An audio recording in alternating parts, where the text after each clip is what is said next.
Sir सामने से hello hello sir sir थोड़ा सामने।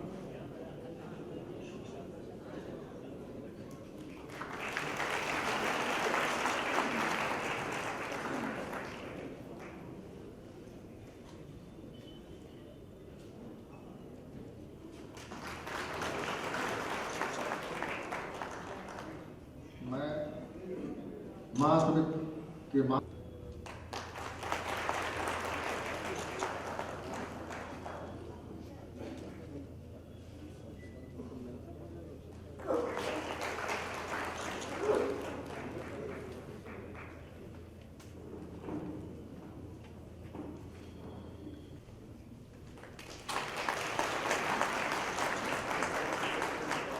दिनेश जी शर्मा, आदरणीय टंडन जी, आदरणीय पंडित यज्ञदेव जी, पंडित ब्रिजकेश्वर जी तिवारी और महासमिति के अध्यक्ष श्रीमान बालक राम जी तिवारी, श्री राजेंद्र जी शुक्ल, श्री ए के राम जी, श्री आर के थपलियाल जी, श्रीमती भारती गांधी जी,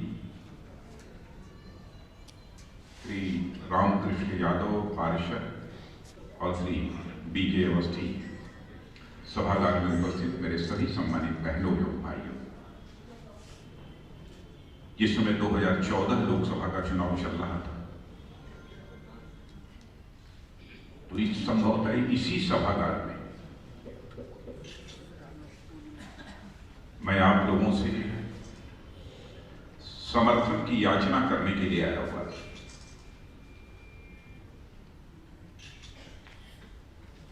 और आपने भरपूर समर्थन किया।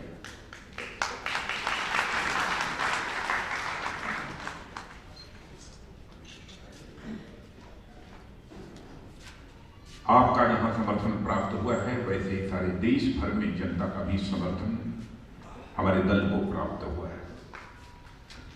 यही मैं सोच रहा था जिस समय मंच पर राजेश जी लोगों को आमंत्रित कर रहे थे स्वागत करने के लिए, तो मुझे लग रहा था कि अब स्वागत की कोई जरूरत नहीं है, क्योंकि कोई प्रत्याशी यदि चुनाव के मैदान में होता है तो मैं समझता हूं उस प्रत्याशी की का सबसे बड़ा तोहफा यदि कोई होता है तो उसकी जीत होती है। तो आप लोगों ने तो मुझे इस संसदीय निर्वाचन क्षेत्र से जीताकर सबसे बड़ा तोहफा दिया है, इसलिए स्वागत का कोई औचित्य नहीं है। लेकिन मैं अपराध बोध से ग्रसित हो रहा था जब मुझे मुख्य अतिथि कहा जा रहा था। अब मैं यहां का जनप्रतिनिधि, में मुख्य अतिथि कैसे हो सकता हूं?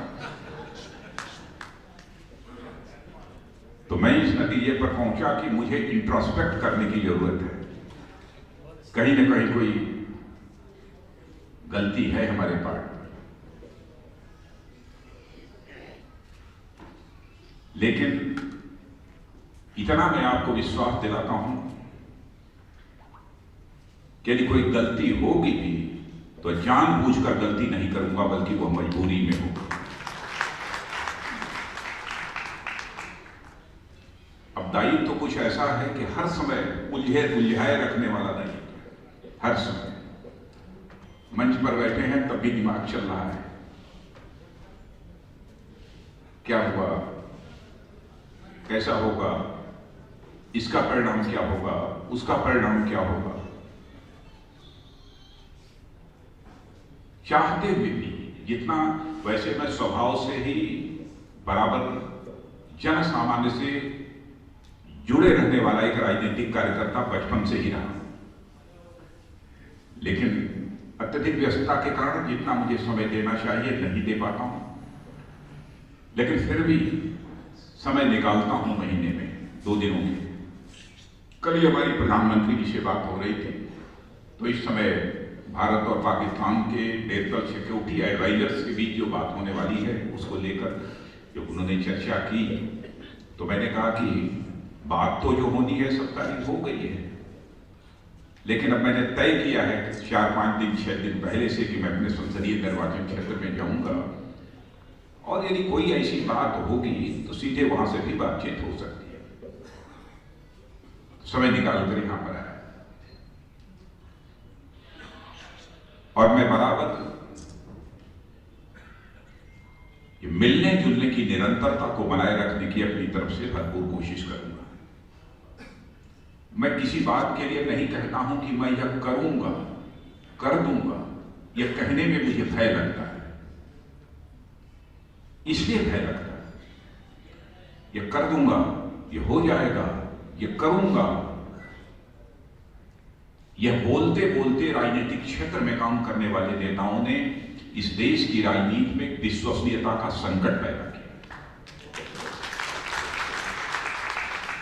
और मैं पहले से भी यह मानता रहा हूं, भारतीय राजनीति का सबसे बड़ा यदि कोई संकट है तो विश्वास का संकट है, क्राइसिस ऑफ क्रेडिबिलिटी।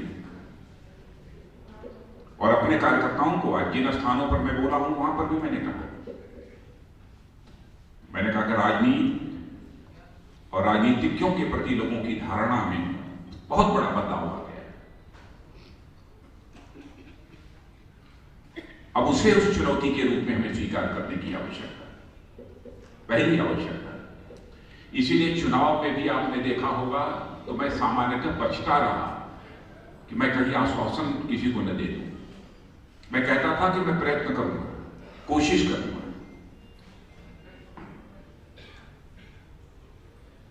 और विजय हासिल होने के बाद जितना जो कुछ भी अधिकतम संभव था वो करने की हमने कोशिश की है। किस हद तक मैं सफल रहा हूं, असफल रहा हूं, इसका मूल्यांकन मैं नहीं कर सकता हूं, इसका मूल्यांकन तो आप ही लोग करेंगे। लेकिन व्यक्तिगत रूप से मैं ऐसा महसूस करता हूं कि एक साल के अंदर जितना अधिकतम हो सकता था उतना बड़े बड़े कुछ प्रोजेक्ट्स लाकर यहां पर पूरे चारों तरफ रिंग रोड बनाने का फैसला हो कराकर गोमती नगर को ये गंगा एक्शन प्लान के साथ जोड़कर और मेट्रो के लिए भी पीआईबी का क्लियरेंस वगैरह सब दिलवाकर गोमती नगर को एक वर्ल्ड क्लास का रेलवे स्टेशन बनाने का यह सब सारा जो फैसला हो चुका है। और मैं केवल आप लोगों के सामने खड़े होकर बोल रहा हूं ऐसा नहीं है, बल्कि भारत सरकार के रेल मंत्री ने बजट प्रस्तुत करते समय स्वयं भारत की संसद में यह घोषणा की है, इसलिए दुनिया की कोई ताकत उसे काट नहीं सकती है, वो होना ही होना है। और मैं बराबर उसकी प्रगति के संबंध में जानकारी लेता रहता हूं, किसके साथ टाइप होगा, यह सब सारी बात भी एक दिन रेल मंत्री जी ने मुझे स्वयं बताया कि भाई साहब ऐसा ऐसा हमने किया है, अब तक की यह प्रगति है। लेकिन उसके बारे में मैं चर्चा नहीं करूंगा। लेकिन इतना मैं जरूर कहूंगा कि संसद में इसकी घोषणा हो चुकी है और सारे आप लोग पढ़े लिखे विद्वान लोग हैं इसलिए जानते होंगे कि संसद में जो घोषणा होती है वह संसद के लिए आश्वासन माना जाता है और आश्वासन को पूरा होकर रहता है। उसमें देर भले ही हो लेकिन वो पूरा होकर रहता है, पूरा करना पड़ता है और मजबूरी है। छोटे मोटे कामों का जहां तक सवाल है, हमारे श्री दिवाकर जी त्रिपाठी, और मैं कह सकता हूं कि जो कुछ भी यहां पर हो रहा है, जो कुछ भी हो रहा है मैंने हमारे पार्ट पर, वो हमारे दिवाकर त्रिपाठी जी कर रहे हैं। वो केवल मुझे बता देते हैं कि भाई साहब उनको कह दीजिए, उनको कह दीजिए, ये कर दीजिए, वो कर दीजिए। यहां तक कि मुझे क्या लिखना चाहिए वो चिट्ठी पत्र भी बना देते हैं। जीवन का एक अनुभव है, काम तो करने की कोशिश करता हूं। 5 करोड़ रुपए की धनराशि होती है सांसद निधि। 5 करोड़ में क्या होगा इसकी आप कल्पना कर सकते हैं। लेकिन कारपोरेट सोशल रिस्पॉन्सिबिलिटी फंड के तहत भी हम लोगों ने कुछ धनराशि लखनऊ महानगर के लिए स्वीकृत कराई है। इन्होंने बताया कि लगभग 15 के आसपास वह स्वीकृत हुई है, प्रतिवर्ष होगी। कुछ एक बार मैं केरल गया, माता अमृतानंदमयी का नाम आपने सुना ही है। माता अमृतानंदमयी ने एक कार्यक्रम था, लाखों लोग मौजूद थे उस कार्यक्रम में, बहुत ही व्यवस्थित वेल डिसिप्लिन हुआ कार्यक्रम था। तो उन्होंने मुझसे, वो बोल नहीं सकती, मलयाली बोलती है, तो मलयाली में अपने सहयोगी को उन्होंने कहा, उसने इंग्लिश में ट्रांसलेट करके मुझे बताया।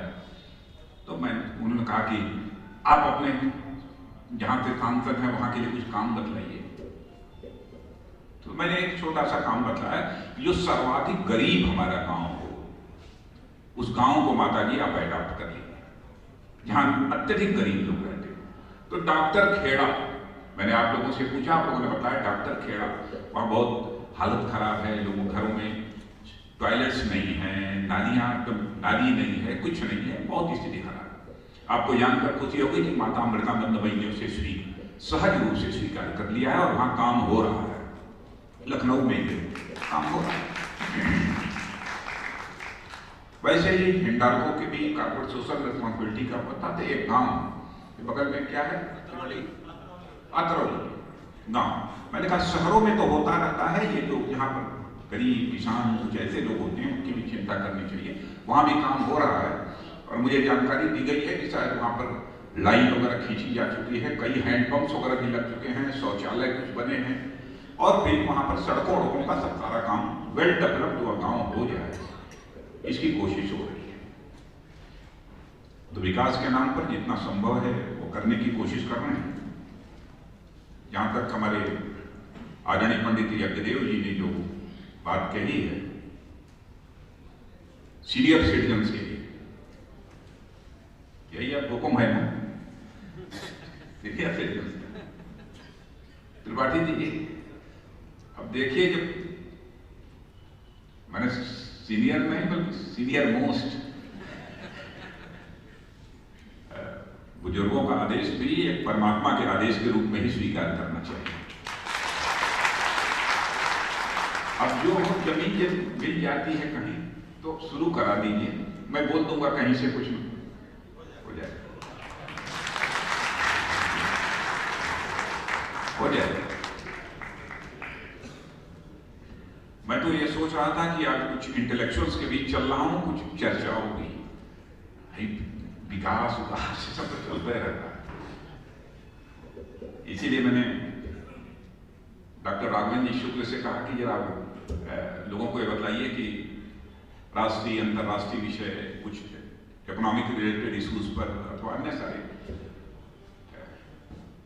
डिप्लोमेटिक इश्यूज पर यदि कुछ पूछना चाहें लोगों को, यदि कुछ गवर्नमेंट की परफॉर्मेंस को लेकर यदि कुछ पूछना चाहें, तो इन सब सारे विषयों पर उत्तर देने में हमारे लिए भी कुछ भाषण देने का मटेरियल मिल जाए क्योंकि सभी जगह एक ही तरीका का भाषण नहीं दिया जा सकता। क्योंकि मैं आप लोगों के बीच आकर फलान गड़बड़ है, वो गड़बड़ है, उसने ये नहीं किया, मैंने कमाल कर दिया, यह सब तो चलता है, इसलिए उस चक्कर में बहुत पढ़ना नहीं चाहता। लेकिन सब मिला जुलाकर जहां तक मैं आर्थिक विषयों के संबंध में थोड़ी सी बहुत संक्षेप में मैं चर्चा कर दूं कि देश की आर्थिक स्थिति बहुत ठीक नहीं थी, और उसके लिए मैं ग्लोबल इकोनॉमिक रिसेशन, वैश्विक आर्थिक जो मंदी है, वो भी काफी हद तक उसके लिए कारण रही है। लेकिन गवर्नमेंट बनने के बाद कुछ ऐसे कदम उठाए गए, जैसे रेटिंग एजेंसी मूडीज जैसी इंटरनेशनल रेटिंग एजेंसी ने भी कहा, भारत की सरकार ने जिस प्रकार के कुछ स्टेप्स लिए हैं, उससे ऐसा लगता है कि अब इस देश की जीडीपी की ग्रोथ रेट अप्रॉक्सीमेटली 8.5% से अधिक जाएगी। एक भरोसा, एक विश्वास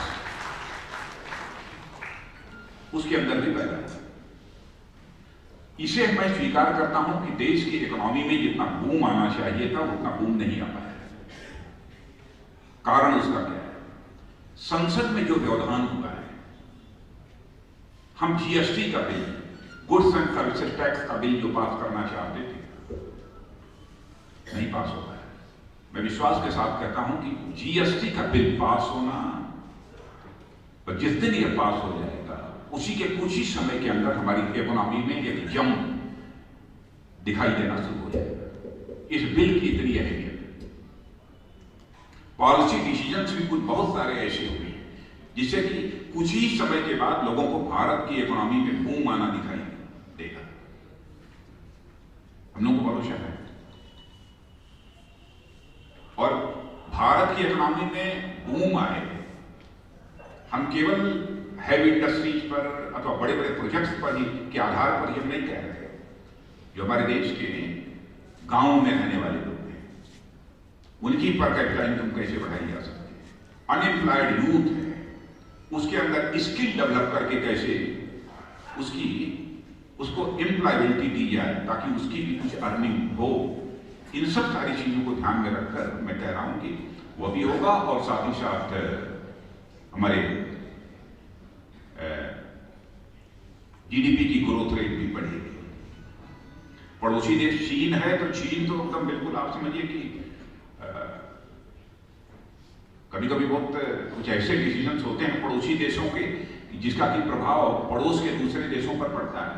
अब चीन ने जब देखा कि उसके माल की मांग में थोड़ी कमी आ रही है तो उसने अपने देश की जो करेंसी युआन है, युआन को डीवैल्यू कर दिया ताकि वहां की मैन्युफैक्चरिंग इंडस्ट्रीज से बना हुआ माल दूसरे देशों में सस्ता मिले, लोग अन्य देशों से सामान न खरीदें बल्कि वहीं से खरीदें। तो कमोवेश मिला जुलाकर ये स्थिति है, लेकिन मैं कह सकता हूं कि आज हमारे देश की अर्थव्यवस्था की जो स्थिति है उसको लेकर हम लोग बहुत ही आशावान हैं। इस स्थिति में सुधार होगा। देश की आंतरिक और बाह्य सुरक्षा का, इंटरनल सिक्योरिटी और एक्सटर्नल सिक्योरिटी का जहां तक सवाल है, आतंकवाद की चुनौती एक बड़ी चुनौती है, इसमें कहीं दो मत नहीं है। और मैं समझता हूं कि भारत ही आतंकवाद के सवाल को लेकर चिंतित है, ऐसा नहीं है, बल्कि इंटरनेशनल कम्युनिटी, अंतर्राष्ट्रीय समुदाय भी आतंकवाद के प्रश्न को लेकर चिंतित है। लेकिन सारी चुनौती के बावजूद इस संकट पर विजय का जिस हद तक हम लोगों को पा लेना चाहिए था, मैंने पूरी इंटरनेशनल कम्युनिटी की बात कर रहा हूं, हम लोग अभी तक नहीं पा कोई चुनौती पर विजय प्राप्त नहीं कर सके। यह है संकट। अब हम लोगों की थोड़ी सी ज्यादा परेशानी अपने पड़ोसी देश के कारण भी रहती है। और हमारे अटल जी भी कहते थे और हम लोगों की भी इच्छा रहती है, हमारे प्रधानमंत्री जी की भी इच्छा रहती है, सारे पड़ोसी देशों के साथ बेहतर रिश्ते हमको बनाकर रखने चाहिए।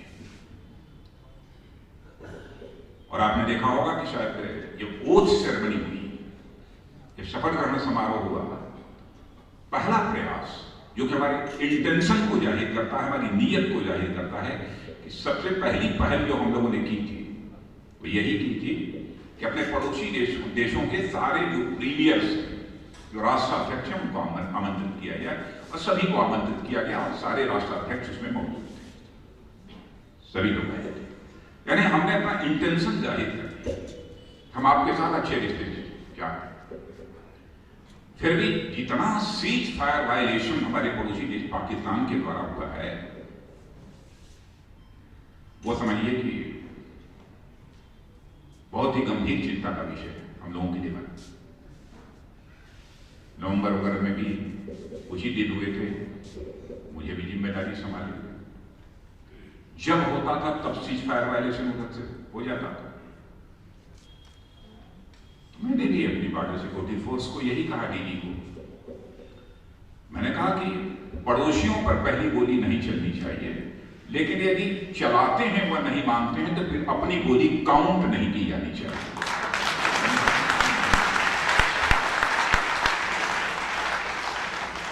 और आपने देखा कि उसका परिणाम भी आया है, सामने आया है। नक्सलवाद की समस्या भी आपको जानकर खुशी होगी कि नक्सलवाद में भी जो इंटरनल सिक्योरिटी के बारे में समय समय पर स्टडी करते रहते हैं, उन्होंने भी सच्चाई को स्वीकार किया है कि इसमें गतिविधियों में 30 से लेकर 40% की कमी एक साल के अंदर आई है। इस पर और काबू पाने की दिशा से हम लोग आगे बढ़ रहे हैं। दोनों काम करना चाहते हैं, क्षेत्रों का विकास भी करना चाहते हैं जो नक्सल से प्रभावित है, माओवाद से प्रभावित है, विकास ही करना चाहते हैं।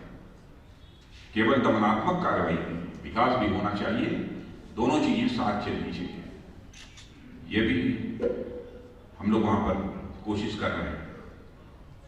इंडो बांग्लादेश बॉर्डर पर आपको जानकर आश्चर्य होगा कि 20 लाख की संख्या में गायें प्रतिवर्ष बांग्लादेश को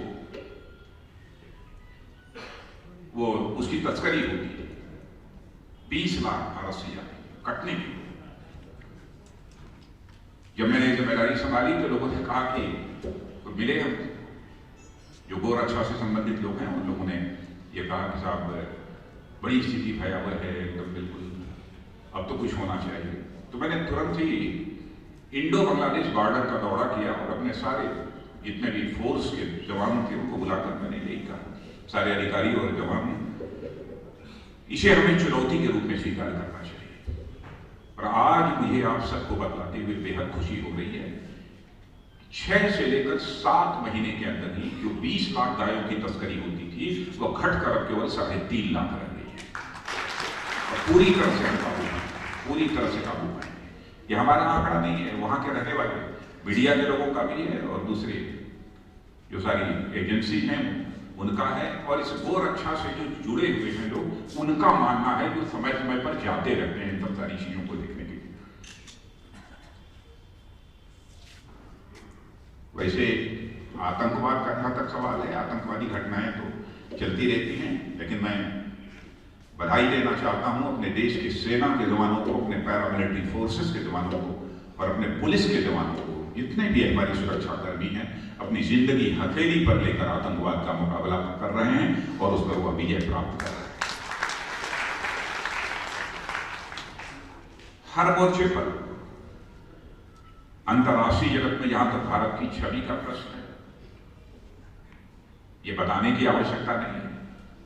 मैं बोल रहा था इसके पहले की जो हमारी 2 मीटिंग्स थी उनमें भाई कोई इस पर तो बहस कर सकता है, विवाद खड़ा कर सकता है, ये काम जितना होना चाहिए उतना नहीं हुआ, अधिक हुआ, कम हुआ, इस पर तो कोई बहस कर सकता है। लेकिन जब हम इस सवाल पर कोई बहस नहीं कर सकता है कि 15 महीनों के अंदर अंतरराष्ट्रीय जगत में भारत का मस्तक ऊंचा हुआ है, भारत की प्रतिष्ठा, भारत के प्रति विश्वास से भरोसा लोगों का बढ़ा हुआ है।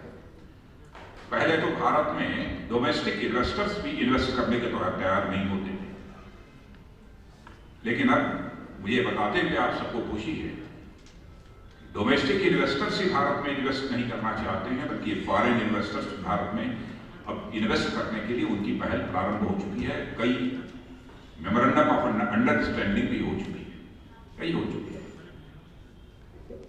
चीजें हैं, सब चल रही है गाड़ी। लेकिन इस बार जो संसद नहीं चली वो बहुत ही पीड़ादायी स्थिति है।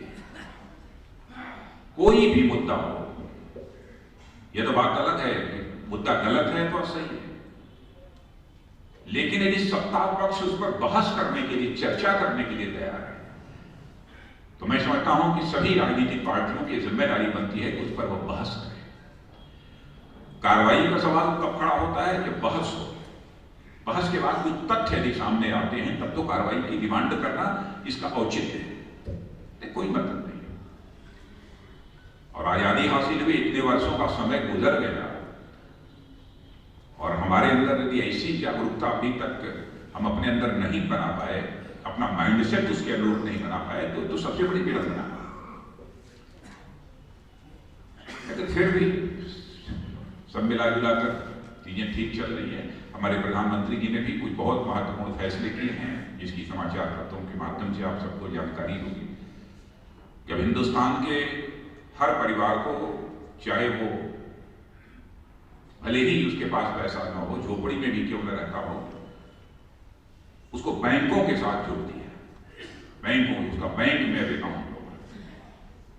बीके अवस्थी जी हैं उस बैंक, हाँ, इनको मालूम होगा, प्रधानमंत्री जन धन योजना के अंदर, अटल पेंशन योजना, और हम चाहते हैं कि पूरी सोसाइटी अपने भविष्य के प्रति आश्वस्त रहे। इसलिए जो नॉन पेंशनर्स हैं वो अभी अनपेंशन न रह जाएं, बल्कि वो पेंशन बन जाएं। इसके लिए भी हम लोगों ने योजनाएं बनाई। इसके लिए भी कई योजनाएं, मैं डिटेल में जाऊंगा तो घंटा भर का समय लगेगा, इसलिए नहीं जाना चाहता। पूरी सोसाइटी को पेंशन सोसाइटी के रूप में हम ला देना चाहते हैं। ये हमारी सरकार की कोशिश है। तो और अब आप लोगों ने कुछ पूछा पाछा नहीं, इसलिए मैं अपने से बोल गया। जी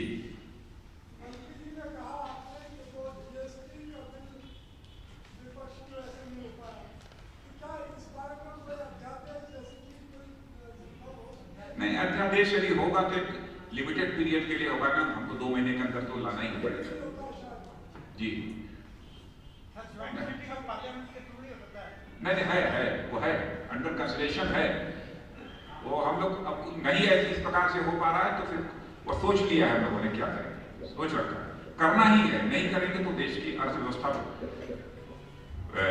पर उसकी गहरी चोट होगी। बैंकों में प्री-86 रिटायरीज जो है जी, प्री-86 रिटायरीज बैंकों में जिन्होंने बैंक को बहुत कुछ दिया, बहुत बढ़ाया, तो सिर्फ 3,000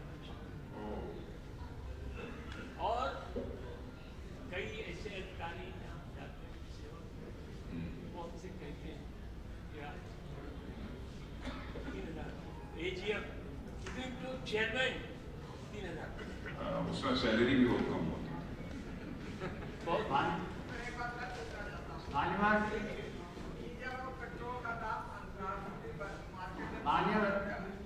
और डीजल और पेट्रोल की जो दाम यहाँ और कम हो जाए तो गरीबों के लिए तो फिर ज्यादा होता है, किसानों के लिए ज्यादा। बहुत सारी चीजें देखनी पड़ती, यही पहले मैं भी सोचता था। धन्यवाद। आपका ध्यान चाहूंगा, मैं विपुल मल्होत्रा हूँ और भारतीय स्टेट बैंक का महाप्रबंधक था, अब सेवानिवृत्त। हाँ है सर पीछे अच्छा।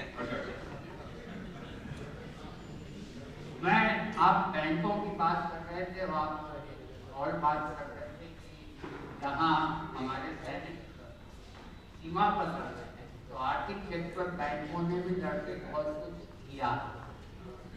और मोदी जी की सरकार जब से आई तब से बैंकों का डायरेक्ट इन्वॉल्वमेंट बढ़ा।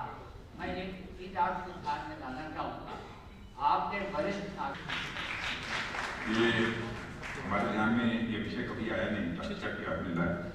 अब देखेंगे इस फोरम पर चर्चा करनी चाहिए, कभी चर्चा करनी। सर मैं एक प्रश्न करना चाहता हूँ,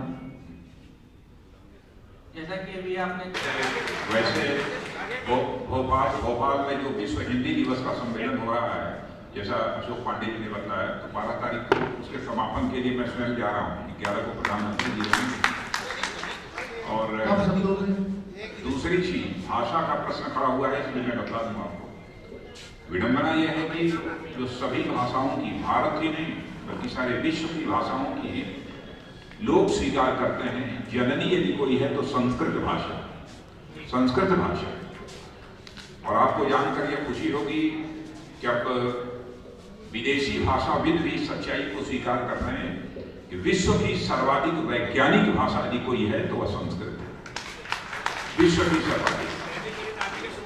और अभी आपने समाचार पत्रों में पढ़ा होगा, प्रोफेसर मंजुल भार्गव एक बहुत बड़े प्रिंसटन यूनिवर्सिटी के मैथमेटिशियन हैं, उनको फील्ड मेडल मिला है। फील्ड मेडल भी नोबेल पुरस्कार प्राइज के ही इक्विवेलेंट होता है। उन्होंने भी संस्कृत के महत्व को बताया। सर विलियम जोन्स का नाम आपने सुना होगा, एशियाटिक रॉयल सोसाइटी के चेयरमैन। उन्होंने तो 200 वर्ष पहले कह दिया था कि संस्कृत यह विश्व की प्राचीनतम भाषाएं हैं और जितनी विश्व की भाषाएं निकली हैं वो संस्कृत से निकली है। और एक ऑफिसर जो हमारे डॉक्टर हैं बॉर्डर सिक्योरिटी फोर्स में, जिनका नाम डॉक्टर सुनील दुबे है, वो डिप्लोमा लेने के लिए गए थे MBBS करने के बाद रशिया में। उन्होंने बताया घटना कि मुझे आश्चर्य हुआ कि जब प्रोफेसर आए पढ़ाने के लिए, जब वृक्ष बनाया उन्होंने, तो वृक्ष पर लिखा संस्कृत और उसकी शाखाओं पर लिखा रशियन, माने संस्कृत भी वृक्ष के रूप में है और शेष भाषा रशिया के उसकी कहनी है, डाल भाषा जी। वो यदि वो इन ऑपरेशन रहेगा तो 5,000 रुपए का वो घट रहा होगा।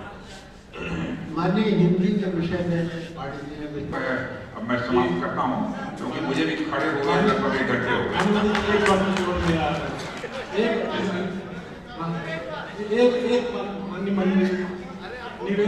और पुनः भविष्य में आप सबसे मिलेंगे। आप सबको बहुत बहुत धन्यवाद।